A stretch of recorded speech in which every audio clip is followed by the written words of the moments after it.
Hardik Pandya Mumbai Indians വിടുന്നു. 2026 സീസണിലെ മോശം പ്രകടനത്തിന് പിന്നാലെയാണ് ഹാർദിക് പാണ്ഡ്യ മുംബൈ ഇന്ത്യൻസ് വിടുന്നത്.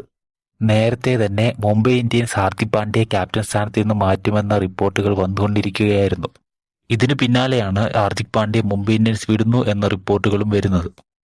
ഈ സീസണിൽ ഹാർദിക് പാണ്ഡ്യയുടെ ക്യാപ്റ്റൻസിയിൽ നിന്ന് 4 മത്സരങ്ങൾ മാത്രമാണ് മുംബൈ ജയിച്ചത്. 10 മത്സരങ്ങളിൽ മുംബൈ പരാജയപ്പെടുകയായിരുന്നു. സീസണിൽ മുംബൈ 9ാം സ്ഥാനത്താണ് ഫിനിഷ് ചെയ്തത്. മുംബൈ ഇന്ത്യൻസിൽ നിരവധി പ്രശ്നങ്ങൾ ഹാർദിക് പാണ്ഡ്യയ്ക്കുണ്ടായിരുന്നു. സീനിയർ താരങ്ങളിൽ നിന്നും വേണ്ടത്ര പിന്തുണ തനിക്ക് ലഭിച്ചില്ലെന്നാണ് ഹാർദിക് പാണ്ഡ്യ പറയുന്നത്. ഹാർദിക് പാണ്ഡ്യ നേരത്തെ തന്നെ ടീമിലുണ്ടായിരുന്ന രോഹിത് ശർമ്മ, സൂര്യകുമാർ യാദവ്, തിലക് വർമ്മ എന്നീ പ്ലേയേഴ്സിനെ ഇൻസ്റ്റാഗ്രാമിൽ നിന്നും അൺഫോളോ ചെയ്തിട്ടുണ്ടായിരുന്നു. ഇതിൽ നിന്ന് തന്നെ പാണ്ഡ്യയ്ക്ക് ടീമംഗങ്ങളുമായി പ്രശ്നങ്ങളുണ്ടെന്നുള്ളത് വ്യക്തമായിരുന്നു. ഈ സീസണിൽ അവസാന ചില മത്സരങ്ങളിൽ പരിക്ക് മൂലം ഹാർദിക് പാണ്ഡ്യ ടീമിൽ നിന്ന് വിട്ടുനിൽക്കുന്ന അവസ്ഥയുണ്ടായിരുന്നു. എന്നാൽ പരിക്ക് മൂലമല്ല ടീമിൽ നിന്ന് വിട്ടുനിൽക്കുന്നതെന്ന് റിപ്പോർട്ടുകൾ വന്നിരുന്നു.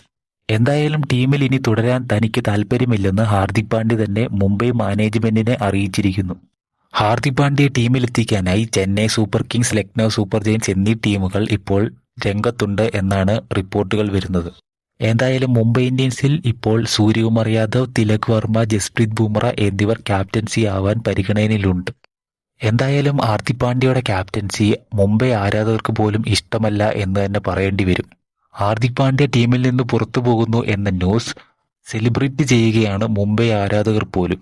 എന്തായാലും അടുത്ത സീസണിൽ ഹാർദിക് പാണ്ഡ്യ ഏത് ടീമിലോട്ട് പോകും എന്നതും മുംബൈ ഇന്ത്യൻസിന്റെ ക്യാപ്റ്റൻ ആരാകുമെന്നതും കണ്ടു തന്നെ അറിയണം.